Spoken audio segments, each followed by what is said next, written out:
Good evening, all, and welcome to the 1927 podcast. But a different one this week because obviously we've got no Cardiff City match to analyse. So you're just going to be stuck with me and Rhys talking crap, really, for half an hour, 45 minutes. I think we're going to keep it fairly short tonight.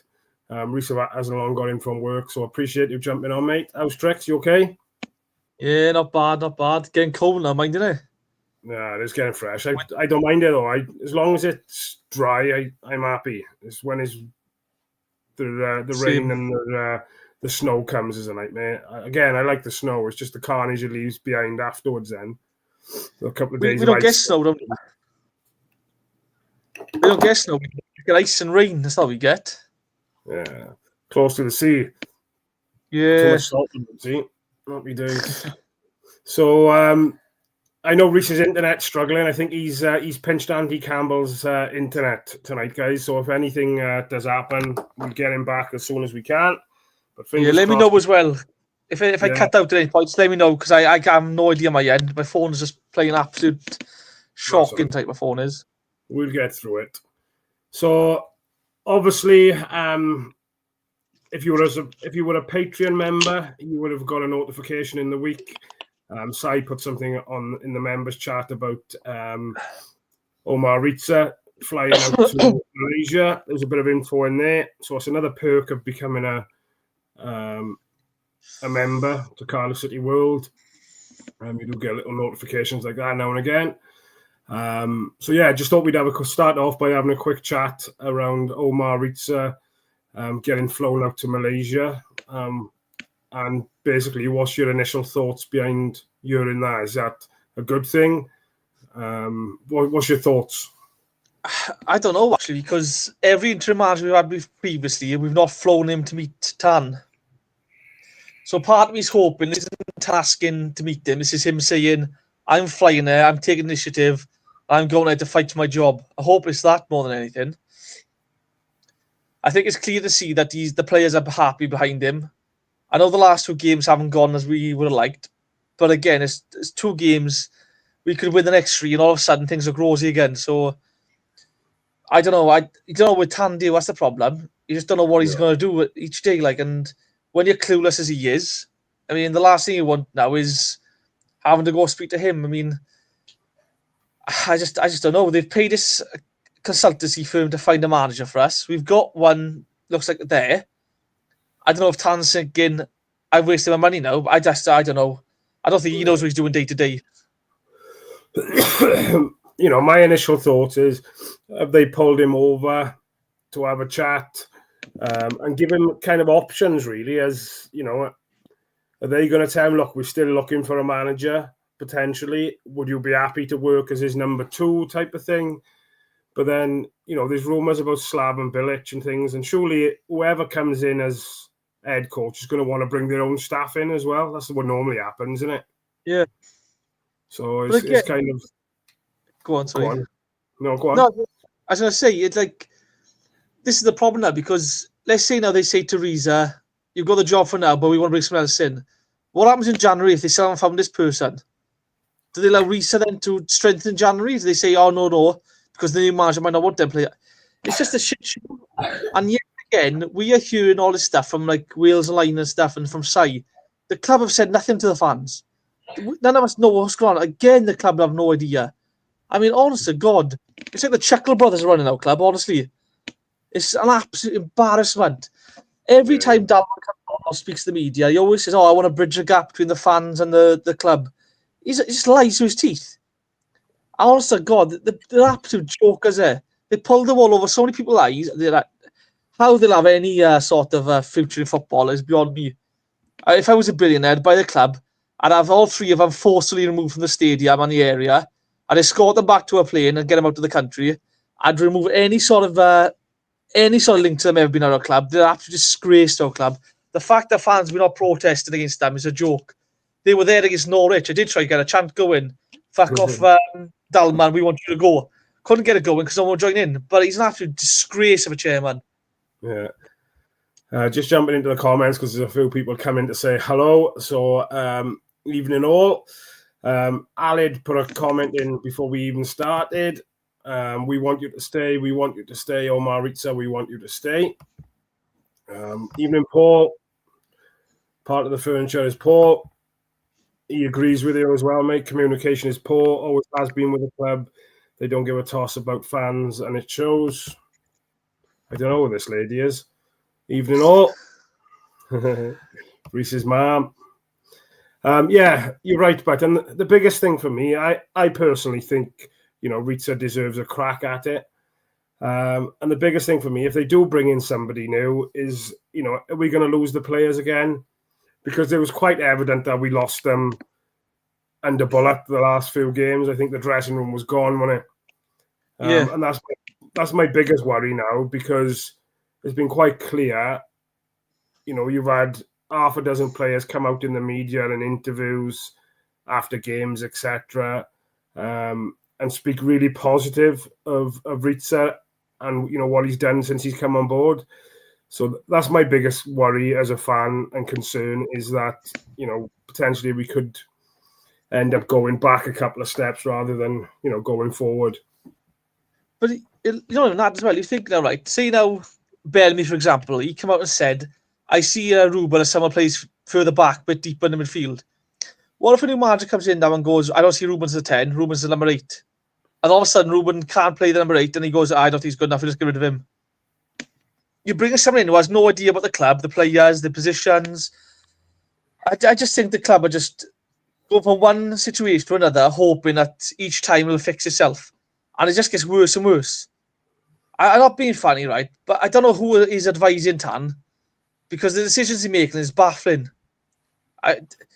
Dalman's picking left, right, and centre. It's not working. You got Chu, who's over in London selling cars, and then he's back in Corvick trying to run their club. They're a joke. They're fighting relegation every year.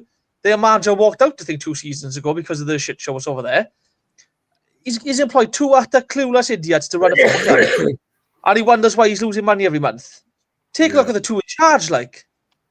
Again, at the minute, I think Rhys is at the right now to have a crack at this. And now, all he's got to say to Rhys is, look, I want you to take the job to the season. If, however, in March, we're in a relegation zone, it's going pear-shaped, there's enough time in March, end of February, to bring someone else in and try and save the ship. As long as we can put a clause in for that, that's fine. I think you then support him. You haven't got to say, look, here's money to spend in January. You can say to him, there's 4 or 5 players you can bring in on loan in January, bring them in. If it don't work out, we send them back. Yeah. But again, it's just a lack of any clear thinking. I don't know what they're hoping for. Like Messi retires and becomes available tomorrow or something. And even then, they'll still get that wrong. If they're just absolutely clueless, the board are. And honest to God, the way we run, I mean, that lot on the M4, right? I can't stand that lot on there. The chairman is Andy Coleman, or whatever his name is, the American. Bought a house in Swansea, moved to Swansea, moved his family to Swansea, wants to connect to the area. I can't remember the last time Tam was in Cardiff.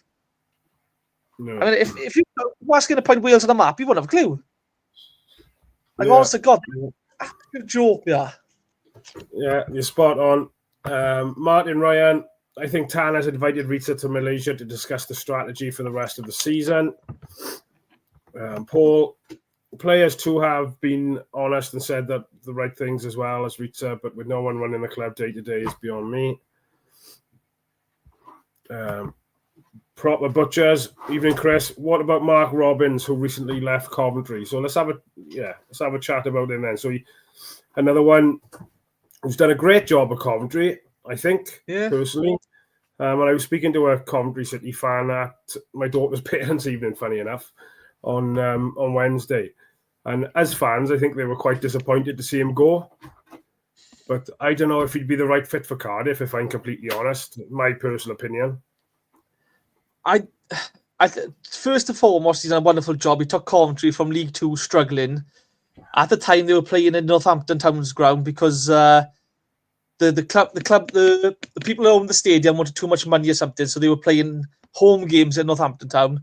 And he galvanised the fan base together. He got the club going together. Brilliant. Don't get me wrong. He done a fantastic job getting the championship. I've not been impressed with his football, though. I'm not being funny. His football's not impressed me.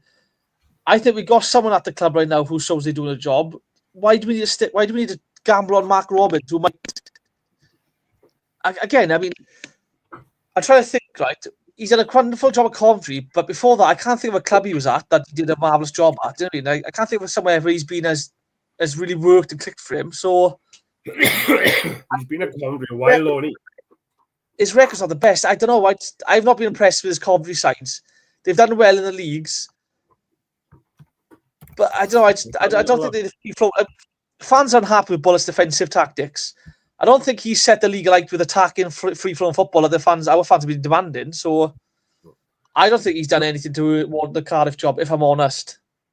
No, and I think the fans now were generally happy because they can see that we try. I know we lost the last 2 games, but it's not through lack of trying. We've still gone out and created chances. Under Bullett, we was playing so negatively some games. I don't think we created chances in some games, but at least I know obviously we're not happy that we lost 2 games, but there is chances being created. If one of them chances hits the back of the net, there's a different story in it.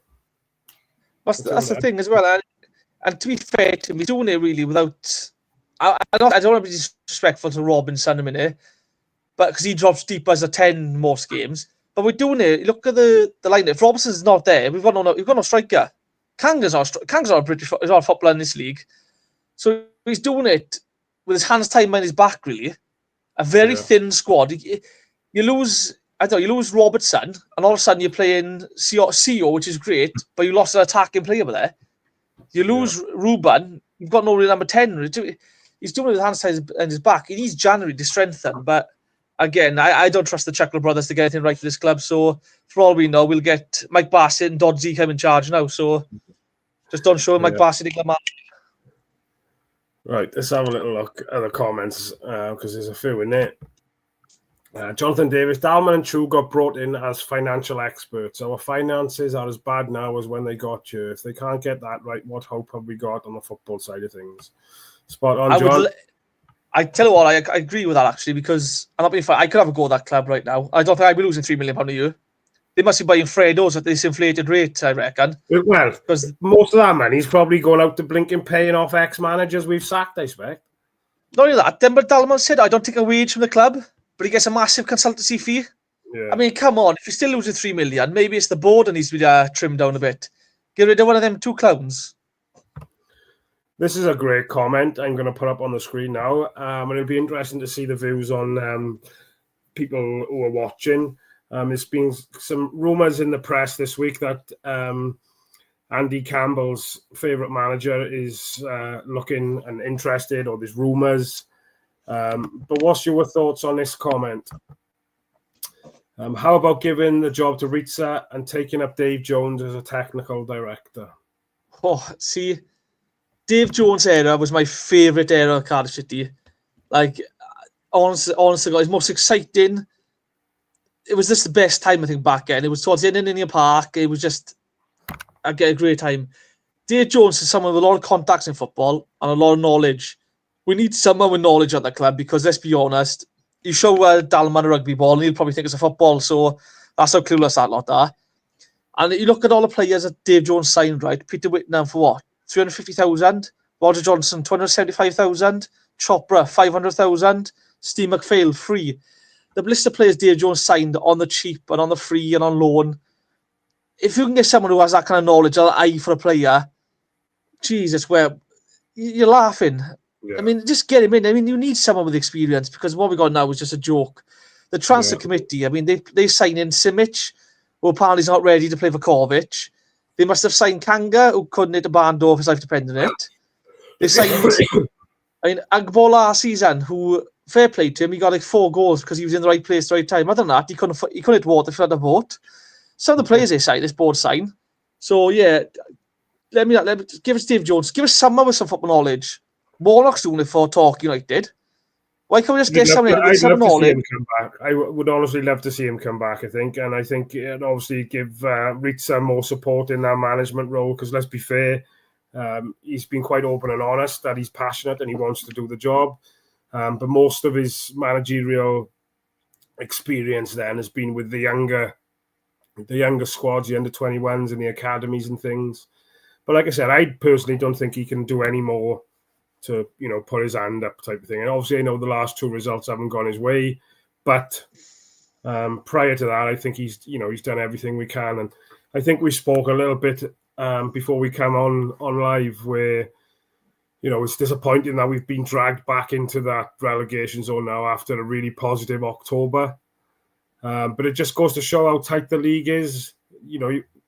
Like you said, we went 4 games at home unbeaten, and then you lose 2 games and bang, you're back down in the thick of it, type of thing. So it's so tight, and it's such a difficult league, isn't it? Well, the problem we got now as well, right, is let's say now Rhys has got the job, right, and he says, I need a striker. Who does he speak to? Because the people he speaks to right now are the same ones who watched, Crawley Town play Leeds 4 years ago and went, Max Waters had a good game, we should buy him now. Do you know what I mean? It's the same people who look at these players going, we should get him, he's cheap. Whereas if he speaks to someone like Dave Jones now, he'll go, right, what striker do you need? Do you need a 9? Do you need a 10? Are you looking for someone who's running the channels? Are you looking for someone that can play? At least he'll have an idea what he's looking for, and they can go out and try and guess someone.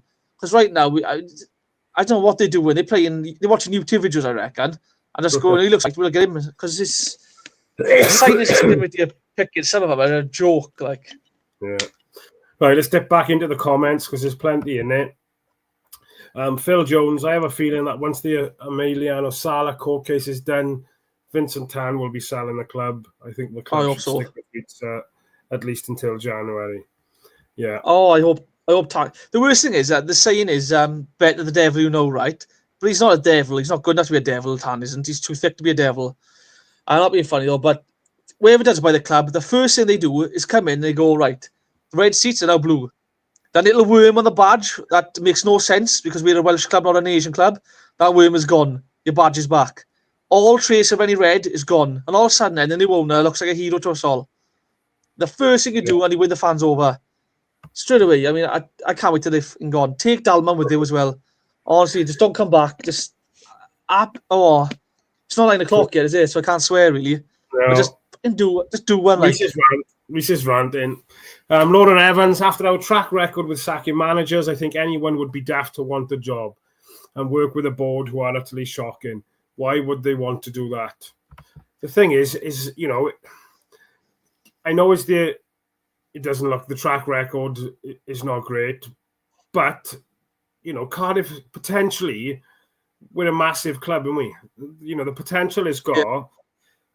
We just need to get it right off the field. And obviously, once that's sorted, we can perhaps get a bit better on the field. But we got so many problems off the field, then, until that's sorted, we'll be glad to be in Division blinking in the Championship. Chris Coleman said it when he took the Sunderland job. He said, everyone knows it's a poison chalice, but if you are the one manager who gets things going, you've probably got one of the best jobs in your hand. And let's be honest, I think it's well known. Big Sam said out in Dubai something before that in the manager circles, everyone knows Cardiff is a poison job. But if you're the one guy who gets it going and going right, all of a sudden you've got a capital city, you've got a one city club as well. There's no other clubs in our area. You've got a massive catchment area. You've got the facilities. You've got the potential to be huge. I don't think we're a big club right now. I think we're a very mediocre-sized club, and I think that shows in a lot of aspects. But if you get things going right for us, I'm not being funny, people will come out and people will support the club, and we can be massive. Yeah. But again, it's probably one of those where managers are going to want more of a say. Tan doesn't want managers to have a say. I mean, I just don't know, honestly. He could hire a Peter tomorrow if the Peter says he'll just listen to Tan. So, and what was the saying before? Sean Morrison said Tan would come on this TV on the laptop and say, right, every time we get the ball, shoot. If you take 100, one's got to go in. But he's had about 100 managers and he's not had any right yet, have he? Or not as close as he had. So, that'll be funny, mate. You've had about 10 years at the club now, 15 years at the club. None of them have gone well through. Just do one, will you? Jonathan Davis then mentions Mark Robbins had an awful record in the championships until he teamed up with AD as assistant. He sacked him in the summer and it fell apart again. Yeah, I'm not sure what happened, but something happened between the two, didn't it? And they fell out big time, I think. And that was one of the reasons I think Mark Robbins got the boot, I think. I think I seen something come up from the Coventry chairman saying that, he sacked himself basically by causing uproar behind the scenes. But, I'm not going to comment too much on that because that's not our baby.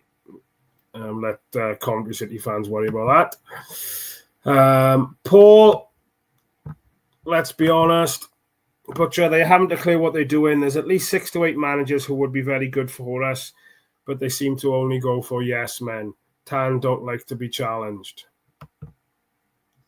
Again, this is another great comment from Paul, and I did see this today. Apparently, Ruud van Nistelrooy has put his name in the hat for the Coventry job. What's your thoughts on that? Again, if he gets it, it's a great job. I mean, it's one of those where he'll have links to other clubs. He'll have knowledge about, like, out in Holland, youngsters and stuff that can come and do a job. But it's one of those. I don't think he'll come to Cardiff. I think his name is too big for someone like Dalman. His name is too big for Tan to try and spell. They'll be put off a name that long. So that'll be funny. Someone should tell him to buy Swansea. They'd love a red kit over there. They would.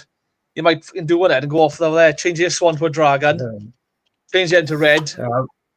Martin Ryan, we need to move players on in January. We are carrying too many who can't contribute. So, Mart, do me a favor. Put in the comments who do you think needs to be moved on? I'll give Rhys a little bit of time to have a think about what players he thinks need to be moved on. But if anybody in the chat wants to get involved, what players do you think perhaps need to go out to the club come January? Whether that be on loan, whether it be a move, a full-time move. Let us know what you guys think. I'm on the opposite side of that fence, actually. I think we need to get 1 or 2 loan players in before we move them out. Yeah. Because let's say now you do get rid of Matty in January straight away. Like, he's got to go for starters. And then Tanner picks up a knock. You look at Keane Ashford as the replacement. I think you want someone a bit better to come in, or at least be on the bench ready for that. Defensively, we look strong. Like, we got a lot of cover defensively. I don't mind us getting rid of 1 or 2 players from the defensive side before we bring more in. But we desperately need bodies in for the attacking positions right now. We desperately need number 8 to come in on loan. We desperately need number 9 to come on loan. I know another winger, right winger, to come on loan. Because right now we're lacking so much in them forward positions. But I'm thinking, Guta's out the contract now in the summer, and it looks like the club are willing to let him go, if I'm honest, because they brought in Fish, Darland. I think that says to me they're getting his replacements ready. And I'd be gutted to see Guta's leave. I think he's had a good year so far under Rhys. But yeah, for me, Jamlo will go. I'd keep Bagan around as a backup left back, maybe looking to play 1 or 2 more games. I'd put El Ghazi on the bench for starters. Ashford should go out on loan, I think. I don't think he's got much at the minute going for him. Rinomort I'd keep around. He's impressed me this season, Rinomort. Haven't he's been called upon. He's come and done a job. He's worked his socks off. Sorry, absolutely brilliant for me. I think he's underappreciated. We just see cover. Professional, isn't he? I suppose. Obviously, we don't get to see what goes on behind closed doors and conversations and things like that. But he hasn't let us down really since when he came in and he played right back, didn't he? When NG was suspended and man of the match. He was caught. Yeah. He kept Sands out of the game that game. But then looking at, if I had a chance, I'd be getting a taxi for Hovarth and just send him wherever, just drive him somewhere. We need bodies in the forward positions before we get any of them go. But then after that, then we do need a bit of a clear out because there's too many in there now that are not good enough for us. Like, to be fair, off the top of my head, I can't think at the moment. I'm having one of them moments. But have we got any loan players in the building at the moment? Thankfully, yes. Kanga. We can send him back. We can, thankfully. We got Kanga. I don't think there's anyone else really on loan at the club other than Kanga right now, which is surprising because last season we would start with like Sir Carl and Grant on the left, Bowler on the right. The squad was like 4 or 5 loan players deep last season. So, Chambers is a sign of free transfer, so that's sorted now. It's one of those where, again, get players in on the 4 positions, then just get rid of all the deadwood because we've got too much deadwood. Yeah. Like, some of the sites are questionable. We got to get rid of some of them. It's the strength and depth as well, innit? We're struggling with at the moment. With we got people out injured. Like I said, there's certain areas that we need to obviously strengthen in. And it's important we do that before we can ship anybody out, I suppose. And obviously, there's a few youngsters in the building as well who've got potential.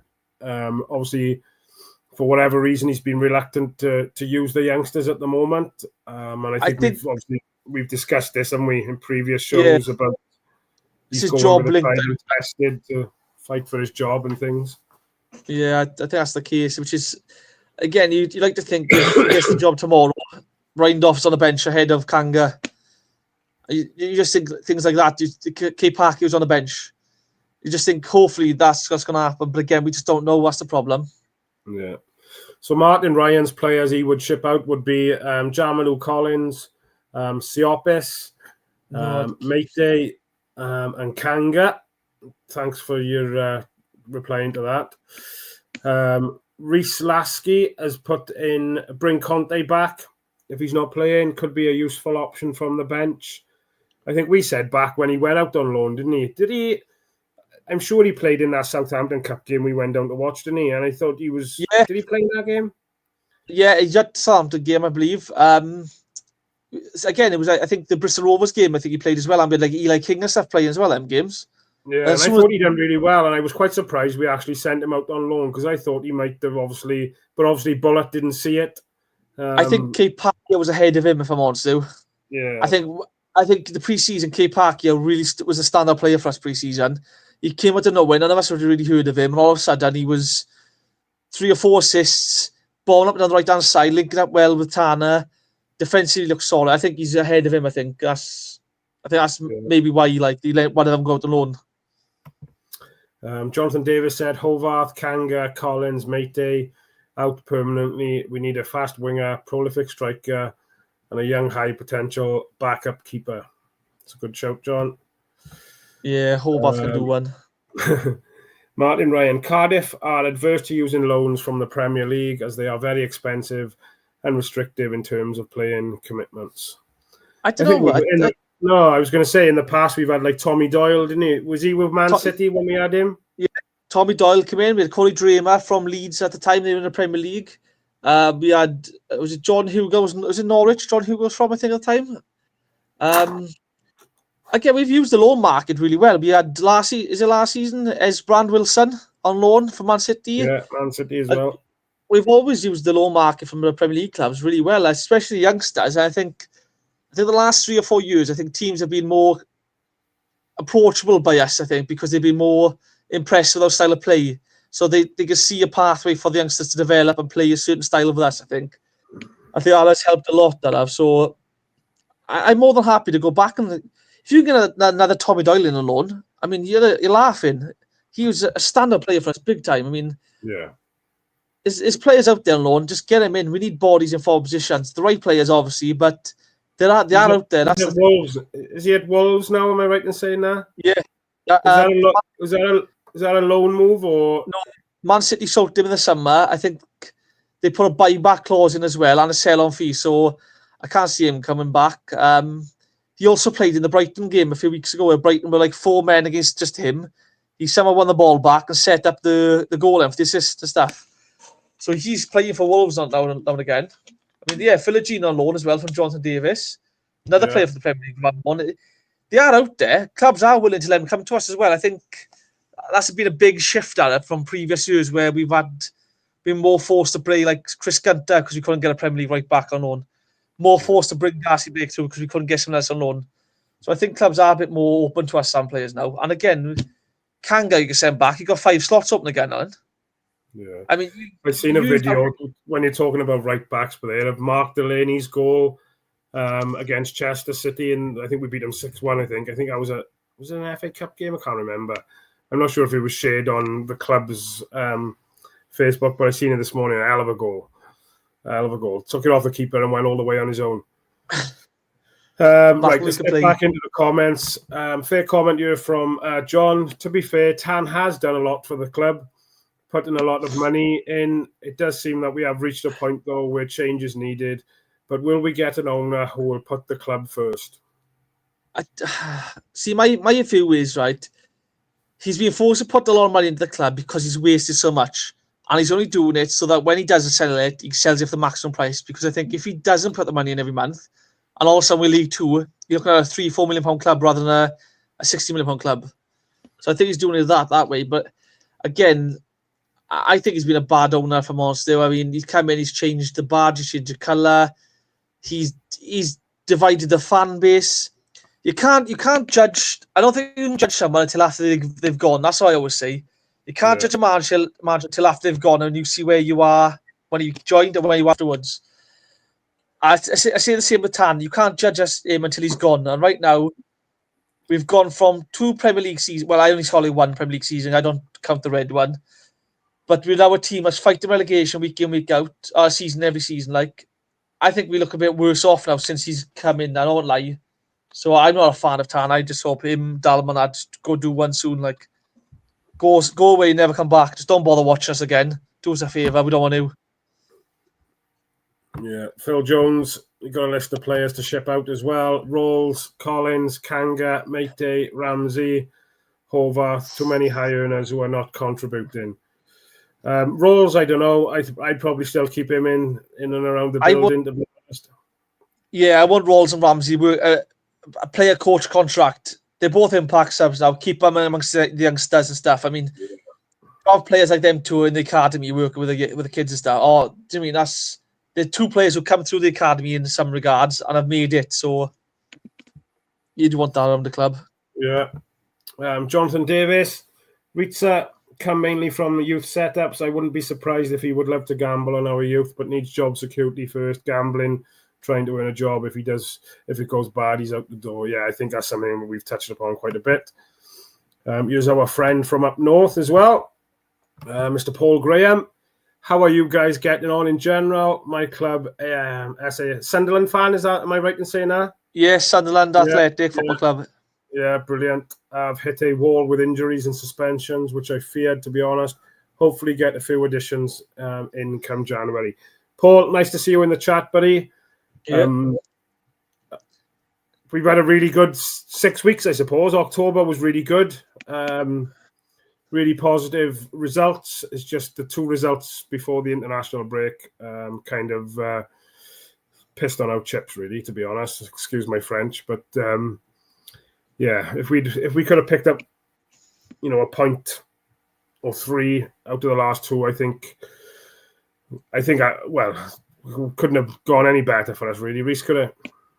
I think it was one of those where we were shipping goals. All said done, I think Millwall was just a hard, scrappy first win to get the monkey off the back. That was the first one. Then you turn Plymouth over. You're scratching your head. Where's that come from? And then again, you beat in Pompey.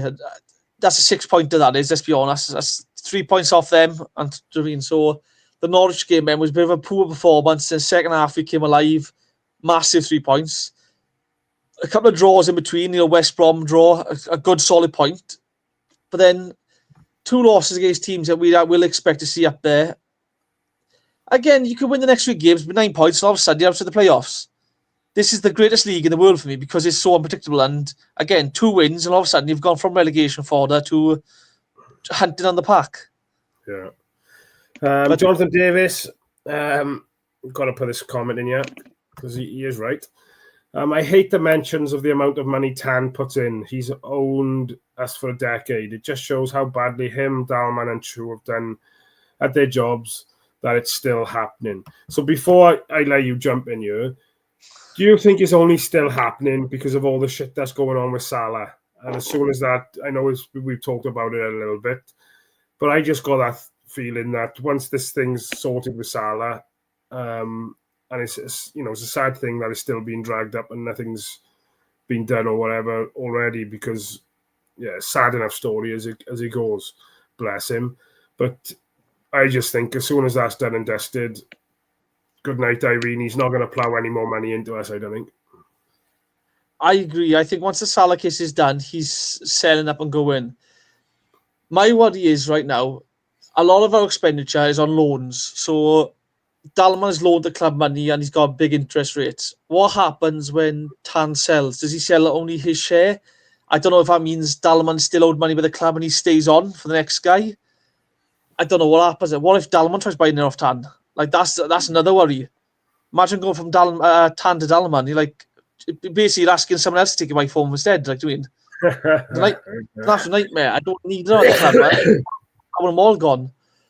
Yeah. But again, every few months, like Dalman comes out the press and says, every month, Tanner's put £3 million into this club because it's losing. That's how much he loves his club and cares. I'm thinking, if he cared that much, surely he'd be looking at the reports and seeing that £3 million is a lot of money every month. We've cut the squad wage bill. We've cut the staffing wage bill. We've cut costs at the stadium. We've cut costs everywhere. And we're still losing £3 million a month. I'm pretty sure it's the two fat cats in the boardroom that are getting all our money then. Yeah, I'm not being funny. If it was any other business, I don't know if it might have even come out and people know. But where are we losing that money? Because if it was any other business, like use Tesco for it, if they were losing £3 million every single month, then something or somebody would be doing something to put something in place so that kind of money is not being lost. Again, everyone, I think Tam was a billionaire when he bought the club. Why does Dalman have to loan the money to the club? I don't see why Tam doesn't loan the money to the club and charge himself interest rates or something. Why do you have to have Dalman? I mean, we see when Bullet was hired in the press conference, they said to him, is Bullet safe now? Is his job safe and stuff? And Dalman was making fun of Tam, saying, oh, you know, he's like with managers. He doesn't know anything about football. He could sack him tomorrow. So I think he's got to the point now where he's untouchable, Dalman is. He knows it, and he slates and drops digs and stuff at Tam. I think there's definitely something going on with them too. I want to bring this comment up as well because, you know, I know fans won't go back to watch Cardiff until he's gone because that red jersey thing was the final straw for a lot of people. And you probably know as well a few people who've said, I'm not going back until he's kind of gone. So I boycotted under red. I didn't go back. Once he went red, I stopped going. A part of me died when that happened. There's something. I go to the games now. I love it. I love being with the lads. I love being, the banter. I love watching the game and the atmosphere. I love it all. But there's still something missing right now. There's that was taken away when we went red. I don't know what it is. I don't know how to explain it. But I've lost some. A small part of that love is gone. And for a lot of people, that was more than enough to stop going altogether. And people can say, look, he made a mistake. He's learned his lesson. But again, look what he's done. So many people have lost their love of something because of that little mistake. That so many people have. The damage he's caused is he divided the fan base in a way no other ownership has ever done. I think there's now a law preventing this sort of thing happening again, changing club colours and stuff. Yeah. And he wanted to change it to Cardiff Dragons and that. And I just think, I'll never forgive Tan. I'll never forgive him for that. I don't care how much money he puts in the club. I don't care if he takes the Premier League or what. I lost a small bit of love for football and stuff when he did that, and I won't forgive him. No, rightly so, but rightly so. Martin Ryan, if we are going to use the loan system, I think Jordan James would be a shout from Rennes. I don't know how much he's playing out in France. Obviously, he's involved with the Welsh setup at the moment. I would imagine he's playing regular out there, and he hasn't long gone out there, have he? So to get him back out on loan, I think we might struggle there, to be honest. I'm not sure how it works as well. I know you could have. I'm not sure if it's changed. I know it used to be you could have 5 loan players in a matchday squad from England, but then it didn't count for foreign players on loan. I don't know if they've changed the rule now to include all loan players. I'm not sure how the loan system is right now, but if that's the case, we could have another one in then. Yeah. Jonathan Davis, our debts predate Salah. We have lost a lot of finances around that, but bad transfers, bad management options, loans from Dalma, etc. all mounts up. Going through 3 to 4 cheap option managers a year costs more in the long run than one good manager. That's not a dig at Riza. He's doing well, but past managers speak for themselves. Spot on, John. Spot on. Another one from John. Tan lost a lot of money in COVID. I think most of his value is in his assets, not in his bank, which raises problems. Sheffield Wednesday understand that one too. Let's have a look what we got off Paul. You can't fart without a steward kicking you out. Some of the things. I mean, if you go to your seat, you got to show your season ticket or your match ticket. So the gate 103, whatever. Then you got the steps. You got to show someone else your ticket. If I go downstairs to the toilet, I got to show 2 people again my ticket again to come back up. What game was we at when? Remember the boys had a Spanish flag, and the steward was you with me that game? Was I was in his cup. Yeah, and the steward came up and said you're going to have to take her down. Honest to God, the stewards have been shocking. I mean, we're back 103. I am, so it's a safe standing area, a designated area, so they can no longer tell us to sit down. But they used to come up to you and tell you, if you don't sit down, you're going to get kicked out for standing at the football. Whoever's in charge of the match day at the stadium is a joke. I can't remember his Nash, I think his name is. He's been spoken about plenty of times. He's killed the club's atmosphere. I'm not being funny, but it's overzealous stewarding. It's just a joke of the club. Honestly, it's as if they're trying to get rid of the regular fan just to try and bring in someone who'll spend £300 in one day in the club shop and experience football and then go home on the merry way. They don't like the modern fan or the classic fan.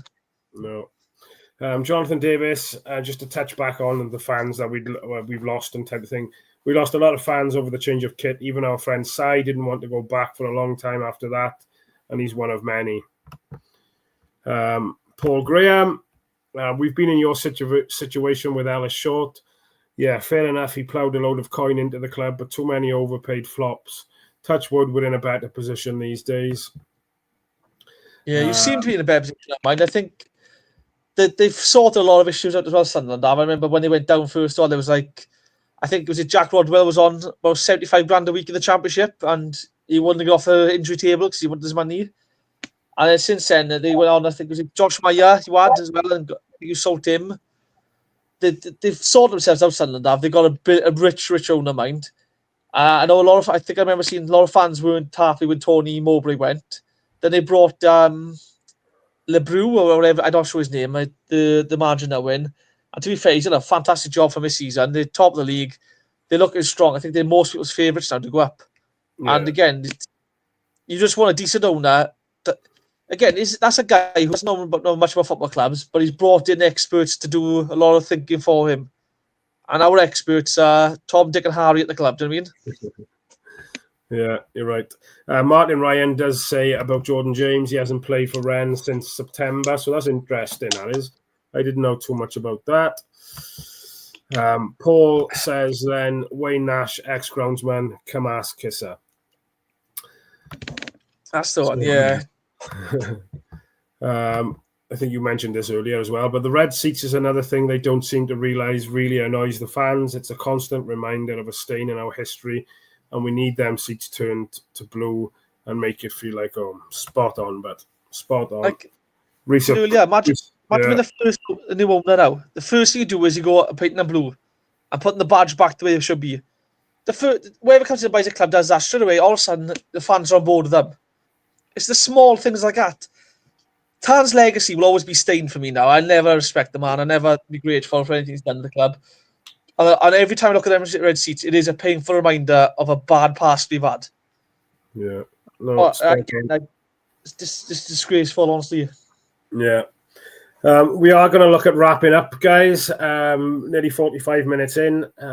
So if you've got anything else you want to discuss or go through, obviously there's been no Cardiff game to analyse today. So, but it's been a good 45 minutes. We've had a little bit, Rhys have had a little bit of a rant.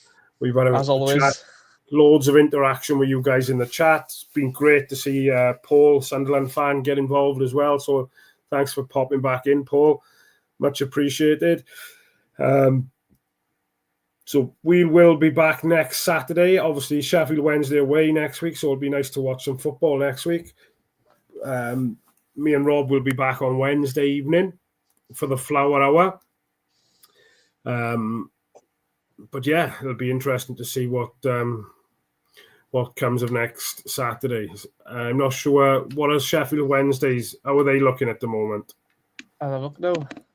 They are 15th in the league. They lost the last game to Sheffield United, didn't they? There's Steel City derby. That's right, yeah. To be fair, man, they got Barry Barn and he still runs things for them. I got to give it to him. I mean, Callum Paterson's still there. They look at the side is probably mid-table side on paper. But again, you beat them, all of a sudden, you're on 18 points. You could jump up into mid-table. Yeah, that's the frustrating thing with this league, isn't it? Like you said, you can win a couple and go straight up, and then you lose a couple and you're back down in the mix.